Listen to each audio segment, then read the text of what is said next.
han pasado cosas antes de salir al aire del programa. Me refiero a lo que acaba de ocurrir con el director de la colonia Etxepare, Osvaldo Docampo, que hace unas horas nada más nos enteramos en conferencia de prensa que dejaba ese cargo. Y les voy a decir, nosotros venimos trabajando en esto de la colonia, las colonias, porque es la Etxepare y la Santín Carlos Rossi, desde hace más de un mes. Patricia Martín viene haciendo una investigación, tratando de convencer a la gente, procurando testimonios, cámaras ocultas y ainda más.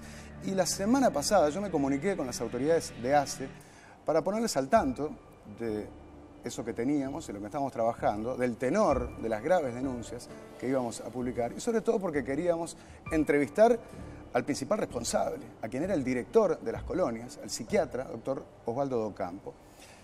Silencio de radio hubo desde entonces. No fue posible entrevistarlo, tampoco fue posible entrar a las colonias, hasta que en el día de hoy, como saben, sobre el mediodía, el director de Salud Mental del Ministerio de Salud Pública, el doctor Horacio Porciúncula, dio una conferencia de prensa donde anunció casualmente que el director de las colonias se tomaba licencia.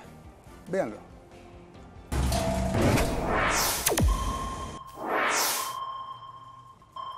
Ubicadas en el departamento de San José, a unos 65 kilómetros de Montevideo, cerca de la ciudad de Santa Lucía, se encuentran las colonias para alienados Dr. Bernardo Etxepare y Dr. Santín Carlos Rossi. La Etxepare fue construida en 1912 y la Santín en 1936, ante la superpoblación del Hospital Vilar de Bo para pacientes con patologías psiquiátricas crónicas. Pero su realidad dista mucho del ideal, como quedó evidenciado el pasado 26 de marzo. Un paciente de la colonia psiquiátrica Etxepare murió y otro resultó herido tras ser atacados por perros que se encuentran dentro del nosocomio. El paciente mordido era conocido por todos. Fue internado a los 18 años, murió a los 72 y jamás recibió una visita. Y era una persona que estaba en condiciones totales para reinsertarse en la sociedad. Mínimo habían 100, 150 perros en toda la colonia. Y bueno, al mes, lamentablemente, pasó. De verdad no había nadie para sacarlo y ya. Por relato de funcionarios que lo recibieron, era algo realmente chocante, mal, impresionante. Pero la problemática de las jaurías de perros es algo que se arrastra desde hace años e incluso los funcionarios lo habían denunciado en reiteradas oportunidades. En diciembre de 2010, un paciente del pabellón 27 de la Etxepare había sido mordido en la pantorrilla. Ese mismo año, los funcionarios de la colonia Santín le pidieron de forma urgente al director Osvaldo Docampo que solucionara el tema de los perros y gatos luego de que a un paciente en el pabellón 4 le tuvieron que extirpar los testículos y reconstruir el pene por la agresión de un perro. Hay pacientes que fueron realojados en pabellones que han sido remodelados, pero que anteriormente estuvieron viviendo en pabellones con carencia sumamente importante, ¿no? De derecho de abrigo, ropa de cama, yo qué sé, sillas de repente, que no, a veces pabellones que tenían bancos de madera y muchas veces rotos los bancos. Entonces el paciente ya llegó un momento que ha perdido el hábito hasta de sentarse en una mesa a comer. Stephanie tiene 19 años y nació con una cardiopatía congénita por la que tuvo que ser operada del corazón en 2 oportunidades. A medida que fue creciendo, presentaba trastornos de agresividad y mala conducta. ¿Cómo eran esas primeras visitas? Horrible, horrible. Yo me iba llorando y me venía llorando. Porque es espantoso. Una cosa es contarlo y otra cosa es entrar adentro y verlo. Es un centro de concentración, ya no es una colonia para rehabilitación. Parecen gentes que estuvieran apiladas sin que nadie tenga control de nada. Viven entre la mugre, entre la materia, comen entre la materia. Qué horrible, todo materia fecal donde uno come. Estas son las famosas mesas del comedor. ¿Cómo un paciente va a abrir la mesa de luz para sacar o para guardar una pertenencia y se encuentre con que está todo lleno de cucarachas? Y otra de las grandes cosas ahora, por ejemplo, en épocas invernales, es el tema del agua caliente. Hay pabellones que han sido reciclados, que cuentan con un sistema de calefacción, de paneles solares, y la mayoría de las veces no hay agua caliente para bañar a los pacientes. Tengo videos filmados por mí de la impotencia que me dio de la forma como los tienen. comiendo entre la materia, viviendo entre la mugre, totalmente todo el día desnudos, como Dios los trajo al mundo. ¿Estás desnuda, mi amor? ¿No tenés ropa? ¿Por qué no tenés ropa? Mira qué bien, así te tienen todo el día. La falta de ropa es un problema cotidiano y sobre todo que ese sí uno de los problemas que en toda la ropa viene la ropa con piojos. El 3 de junio de este año llegó a la enfermería de la colonia Santín un paciente con lesiones en la piel a causa de la pediculosis. Según varios funcionarios, tenía piojos hasta en la barba. Hay veces que los pacientes en invierno no tienen calzado y se llama a abastecimiento y a otros lugares para pedir calzado y no se consigue, no es fácil. Hay veces que no es suficiente la ropa de cama. No hay sábanas, muchas veces hay pedazos de sábanas, pedazos de frazada. Yo me dirigí a una de las enfermeras cuando uno de los videos que grabé, que me hago cargo de que la abuela estaba comiendo materia, la enfermera me dijo, es muy común, no te preocupes porque es normal. Ya en noviembre de 2012, los funcionarios del pabellón 27 de la Etxepare le advertían al director de Ocampo sobre el escaso número de funcionarios y alertaban que en ocasiones quedaba un funcionario solo para todo el pabellón. Se calcula en promedio en trabajo con pacientes psiquiátricos de 8 a 10 pacientes por enfermero.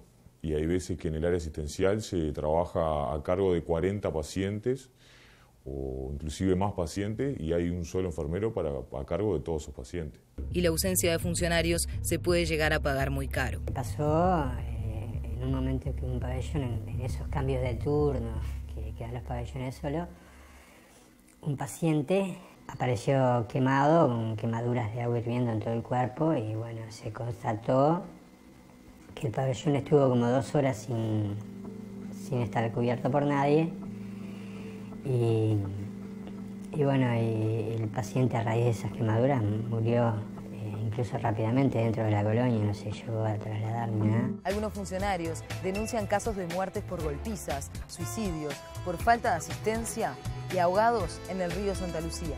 A fines de 2008, en el pabellón 25 viejo de la Etxepare, el paciente Brum le pegó un astillazo en la cabeza al paciente Da Silva. El pabellón estaba solo y otro paciente fue hasta el pabellón 29 a avisarle al enfermero lo que había sucedido. Da Silva falleció días después en el Hospital Maciel. El 19 de noviembre de 2012, Daniel Eduardo Díaz Álvarez, de 46 años, se ahorcó en un cambio de turno en el pabellón 9 de la Etxepare. Y los casos se repiten. No recuerdo el paciente, entre la noche y vienen los de la mañana, cuando vinieron los de la mañana el paciente estaba ahorcado. Y un día me cuenta una compañera una situación que vivió entrando a un pabellón en la colonia Santín Carlos Rossi, que encontró a un paciente ahorcado y empalado y que en el mismo momento que ella entra el director de la colonia y le dice, usted no vio nada. Últimamente algunas muertes salieron a la prensa, como el caso de Jesús Martínez, de 52 años, que falleció el pasado 9 de mayo y fue denunciado por el movimiento Salud para Todos. El acta de defunción plantea en un caso paro cardiorrespiratorio y muerte natural y que no se constataron golpes. La información que tenemos que no pasó a forense. Según varios funcionarios, durante la noche a Jesús lo golpearon 2 pacientes. En la mañana la enfermera lo vio vivo y advirtió los golpes, pero esperó a que llegara el médico de su pabellón, el 27, quien mandó que se le hiciera una placa. Al otro día Jesús falleció y el hecho trascendió a la prensa, por lo que se le pidió a la enfermera que realizara un informe. Sin embargo, no consignó nada, ni de la golpiza ni de la placa que el médico le había pedido. El mismo día que Jesús falleció en la Etxepare, Juan Carlos Castro, de 80 años, murió en la Santín. Castro era epiléptico y como medida de contención, a veces lo ataban. Lo que me dijeron es que falleció frente a una estufa y que tenía algunas llagas o ampollas en la pierna y en el pecho. Que un compañero lo vio, pero obviamente que nadie va a decir nada de eso, ¿no? Porque ya le puso un médico muerte natural. Sin embargo, en el Parlamento, las autoridades de ACE negaron que estas muertes hayan sido dudosas, pero en noviembre de 2012, los funcionarios de ese mismo pabellón le habían dado una carta al director de Ocampo donde decían que había pacientes golpeadores y con antecedentes de violencia y detallaban una brutal golpiza de un paciente hacia otro. Los funcionarios advertían que en las condiciones en que trabajaban no podían asegurar la integridad física ni de los pacientes más vulnerables ni de ellos mismos. El 29 de julio de 2013, un funcionario de la Santín constató la muerte de un paciente luego de varias horas de fallecido. El funcionario estampó en la historia clínica "pase a forense", pero media hora después escribió que se comunicó con el doctor Docampo, que le dijo que no había inconveniente en firmar la muerte, considerando calificarla como muerte natural. Finalmente dejó constancia de que no se tramita el pase a forense. Es una cuestión normal, estoy hablando de los últimos 30 años, por decir una fecha, de que los pacientes mueren y son los mismos pacientes que los cargan, los llevan a la morgue y de ahí se los entierran en el cementerio de Ituzaingó. Yo la vi tirada en el piso y la toqué. Estaba fría y muerta. Me dice la enfermera, no puedes levantarla, que yo no puedo. Digo, si te la levanto, me lo aguante. Tuve que levantar el cuerpo de ella, ponerlo en la camilla y llevarlo hasta la morgue. He llevado como a 6 pacientes ya a la morgue muertos. El paciente Erling Bremerman tenía 50 años y estaba en el pabellón 11 de la Etxepare. El 7 de junio de 2010 se ahogó con un pedazo de pan. El enfermero del pabellón pidió traslado y no había locomoción. Falleció estando a 400 metros de la enfermería.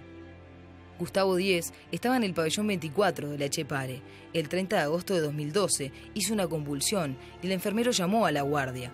Como no había locomoción, la guardia no fue y el paciente falleció sin asistencia, según denuncian los funcionarios. Otra constante de las colonias son las fugas. Ambas tienen el tejido perimetral muy deteriorado, lo que facilita la evasión de los pacientes. En el cerco perimetral de la colonia Etxepare hay un agujero que tiene más de 2 años y que los internos conocen muy bien. Y los pacientes agarran de un lado que nosotros sabemos que se puede salir directo para la calle. Sabemos nosotros, pero no lo contamos a nadie porque por si les no pasa algo, ya no vamos a morir ligerito y no lo contamos a nadie. Según cuentan los funcionarios, los pacientes salen por el agujero del tejido, compran vino, lo toman en el fondo de la colonia y luego tiran las botellas siempre en el mismo lugar. Además, hay 2 pabellones abandonados desde la época de la dictadura, a los que los pacientes tienen acceso y en donde en ocasiones se esconden. No, esto va a quedar registrado. Sí. No, sí, vos reíste nomás. No, yo no me voy a fijar si tengo olor. Ya está, esto yo lo voy a llevar para que lo vea la doctora, nada más. Porque acá estoy tomando, si no fueron ustedes, ¿quiénes fueron? Un día el paciente se fuga y amanece muerto al otro día ahorcado en un árbol. A veces los funcionarios tenemos que estar poniendo mesas atrás de las puertas para trancarlas porque no hay cerraduras, no hay forma de contener esa cantidad, ese volumen de pacientes en la planta física. En poco tiempo habían fallecido 2 personas y estuvieron tiradas agonizando en el pasto muy cerca de las enfermerías de una de Santín y otra de Etxepare. Y bueno, las encontraron a los muchos días en estado de descomposición. Sí, tuve conocimiento de que una vez un paciente se ahogó en el río y bueno, desgraciadamente el otro paciente lo vio ahogarse también y bueno, contó todo. El paciente fue Luis Alberto López Hornos, quien se fugó junto a Álvaro Gaites el 6 de marzo de 2009. El 10 de julio de ese mismo año, Gabriel Moreno se fugó del pabellón 27. Tenía 25 años. Los funcionarios lo recuerdan como un joven flaquito que le gustaba el rock y tocaba la guitarra. Se ahogó en una creciente del río Santa Lucía y lo encontraron agarrado de un alambrado cuando bajó la creciente.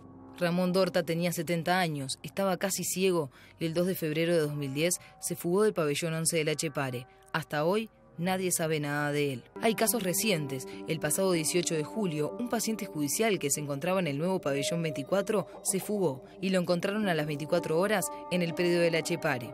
2 semanas antes, la doctora a cargo del pabellón le había presentado una carta al director Docampo y a la adjunta de dirección Macarena Santoro, alertándolos de que no se completó la seguridad perimetral, que faltaba un tejido superior y el segundo tejido perimetral, lo que conlleva riesgos de fugas y pasajes de alcohol y sustancias. Además expresó que los waters de los baños son muy altos y los pacientes no llegan, por lo que defecan en el piso. El 10 de junio de este año, un paciente se fugó en bicicleta por la puerta de la colonia Etxepare. Existen varios tipos de funcionarios que abusan de determinadas maneras de los pacientes. Por ejemplo, les pegan, les piden que en algún momento ellos tenían cantina y les pedían que les que sus cosas que sacaban de la cantina para ellos, también de otras situaciones de abuso sexual que se dieron en determinada oportunidad que manifiestan novio los pacientes. un psiquiatra que abusó de una de mis compañeras y pidió que yo me quedara en la cerradura de la puerta parada mientras que ella le hacía esto, y después la puso contra el rincón de la mesa. Me entero telefónicamente a las 11 de la mañana por una enfermera que no me quiso dar su nombre. No me quiero meter en compromisos ni me quiero arriesgar, pero sí te voy a decir una cosa y no me voy a hacer cargo, pero tampoco voy a dar el nombre. Stephanie está embarazada porque se le hizo un estudio y le dio positivo. De ahí se me pararon los pelos de punta, imagínate como mamá por la patología que ella tiene, porque siempre se supo que Stephanie no puede quedar embarazada por su patología, por su corazón, que no aguanta un embarazo. Me llevaron a la enfermería, de enfermería me dieron una pastilla, me pincharon, mataron, me pusieron pañal porque me bajaba mucha sangre, mucha, y empecé a bajar sangre hasta que se me dio por ir al baño que me dolía la barriga y vi un cosito así, como un efecto, y como yo tenía miedo de que lo viera alguien, agarré, me puse una bolsa y lo metí dentro del water y tiré la cisterna, cosa que nadie lo viera. Yo lo que planteé y hice un planteo por escrito fue una carta dirigiéndome para pedir un amparo a mi hija, para que se le practicara así un aborto si es verdad que si esto era verdad que estuviera embarazada, ¿verdad? Por la patología que Stephanie tenía, pero no de la forma que lo hicieron. ¿En la colonia están las condiciones dadas como para practicar un aborto? No, para nada, de ninguna manera.